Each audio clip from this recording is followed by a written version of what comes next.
Yo, what's up mga chong? Ayan, may nabili pala tayong isda galing palengke mga chong. Yes! Ayan mga chong, pang ulam natin to ngayong gabi. So bago natin ito lutuin, huhugasan muna natin. Lilinisan ng gusto, kaliskis. Yung bituka. Yan, kailangan malinis na malinis mga chong. Wow! Ayan sa mahal ng bilihin ngayon mga chong, bumili lang tayo ng halagang 160 per kilo. What? 80 kalahati mga chong. So makakaraos din tayo mga chong sa pang-araw-araw. So bukas, ayan, bibili na naman tayo ulit. So ganun lang, gulay-gulay din. Ayun, minsan nakakabil din tayo ng karne kalahati, lagyan din ng gulay. Ayun, tipid-tipid din mga chong, lalo itong mahirap magbenta ngayon. Binta na, may tinda tayo sa eskwelahan. Oh my God!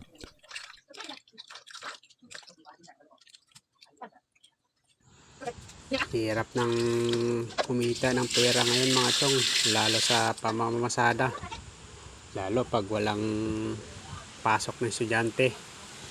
Kaya ayun, ito tiyaga muna tayo ng murang isda. So ayun, titimpla na natin to. Ayun, ito may tira tira pambukas. Yan, hinahati natin to sa pagluluto mga chong. Ayan, timplahan natin mga chong, asin, tapos yan, lagay tayo ng mantika.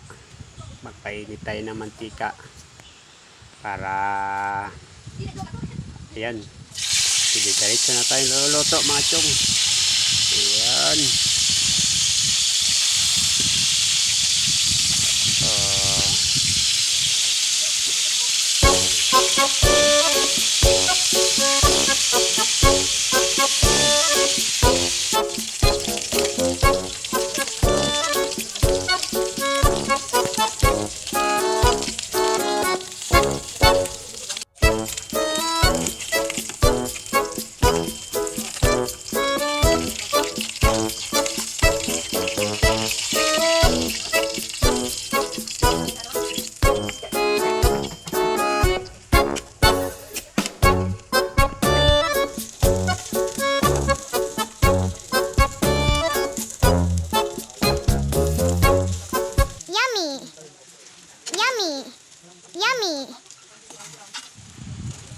ayun mga chong, luto na yung piniprito natin.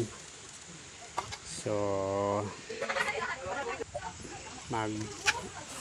ayan, magagawa tayo ng ating sauce mga chong. Ayan, tatarin muna natin yung sibuyas na maliliit, pati yung sili, lagyan din natin ng sili. Ayan, ayan Wow! okay na. Ayun, titimpla natin ng toyo.